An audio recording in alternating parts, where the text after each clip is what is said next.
BA प्रथम वर्ष राजनीति विज्ञान के द्वितीय प्रश्न पत्र भारतीय राजनीतिक विचारक के अंतर्गत आज मैं आपको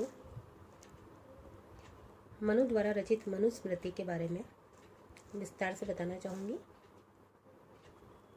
इससे पहले हमने मनुस्मृति के रचना काल के संबंध में अध्ययन किया था और इसकी विषय वस्तु के बारे में आपको संक्षिप्त जानकारी दी गई थी।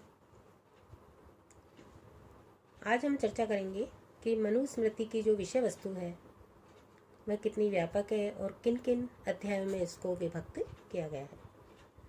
मूल रूप से राजनीतिक प्रकृति का ग्रंथ नहीं है, वरन ये सामाजिक जीवन और व्यवस्था से संबंधित सभी विषयों की विवेचना और उनके लिए आचार संहिता प्रस्तुत करता है।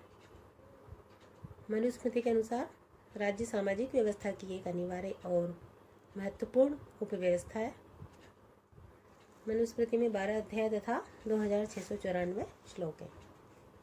मनुस्मृति के 12 अध्यायों में जो वर्णित विषय हैं उनको इस प्रकार से हम रख सकते हैं। पहला, संसार और विभिन्न प्राणियों की उत्पत्ति। दूसरा, जाति कर्मादि संस्कार विधि, ब्रह्मचर्य व्रत विधि और गुरु के प्रति अभिवादन आदि की विधि। तीसरा, ब्रह्मचर्य की समाप्ति के पश्चात समावर्तन, पंचमहायज्ञ और नित्य श्राद्ध विधि। चौथा, ऋतु ब्रह्मचर्य आदि जीविकाओं के लक्ष्य तथा गृहस्थ आदि के नियम। पांचवा, भक्ष तथा अभक्ष पदार्थ मनुष्यों के लिए शुद्ध रहन सहन को सुनिश्चित करने के नियम। छठा, वानप्रस्थ तथा संन्यास आश्रम के लिए विधान। सातवां, व्यावहारिक विवादों का निर्णय तथा कर संग्रहण आदि राजधर्म। आठवां, न्यायालयों में साक्ष्य की प्रक्रिया, साक्ष्य के नियम और प्रश्न विधि। नौवां, वैवाहिक संबंधों से संबंधित विधि, स्त्री और पुरुष में धर्म, धन आदि संपत्तियों का विभाजन। अपराधों का निवारण तथा वैश्य और शूद्र के अपने धर्म में अनुष्ठान। 10वां, विभिन्न जातियों की उत्पत्ति तथा आपातकाल के कर्तव्य और धर्म। 11वां, पाप से निवृत्ति हेतु प्रायश्चित। और 12वां, कर्मों के अनुसार मनुष्य की 3 उत्तम, मध्यम और अधम प्रकार के सांसारिक गतियों, आत्मज्ञान तथा मानवीय गुण, दोषों, नैतिक मूल्यों आदि की विवेचना।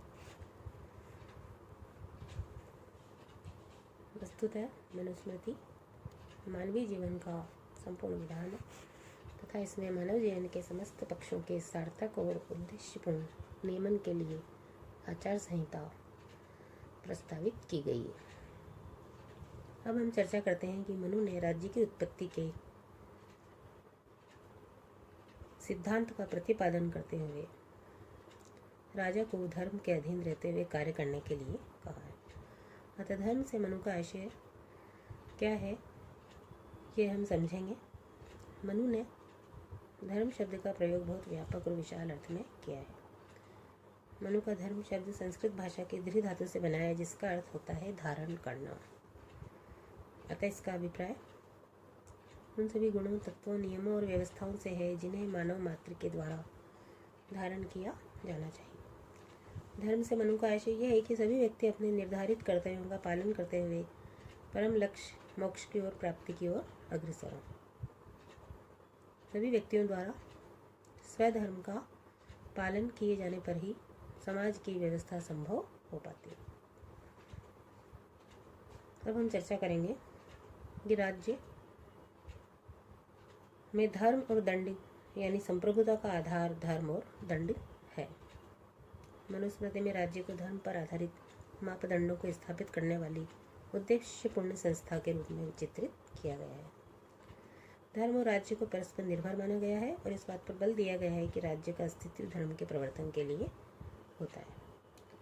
लेकिन दूसरी ओर धर्म भी राज्य पर निर्भर है क्योंकि राज्य के संस्थागत माध्यम के बिना सभी परिस्थितियों में धर्म को सुरक्षित रख पाना संभव नहीं।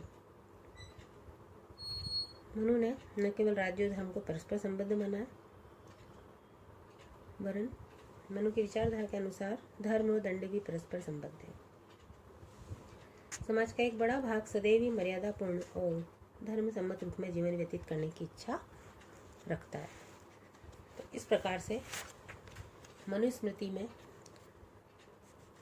धर्म और दंड के बारे में जो मनु का विवेचन है, उन्होंने ये कहा है कि भौतिक बल के साथ जब निम्न 3 तत्व संयुक्त हो जाते हैं तो उसे दंड का स्तर प्राप्त हो जाता है, जिसमें पहला है नैतिक प्रयोजन, दूसरा अधिकृत संस्था और तीसरा अनुलंघनीयता। इस प्रकार धर्म, राज्य और दंड परस्पर संबद्ध हैं। धर्म राज्य का मूल आधार है और राज्य के अस्तित्व का उद्देश्य भी है। मनु की समस्त विवेचना का मूल संदेश यही है कि राज्य दंडी शक्ति का प्रयोग इस प्रकार करे कि सभी व्यक्ति चारों पुरुषार्थ धर्म, अर्थ, काम, मोक्ष की प्राप्ति कर सकें। धन्यवाद।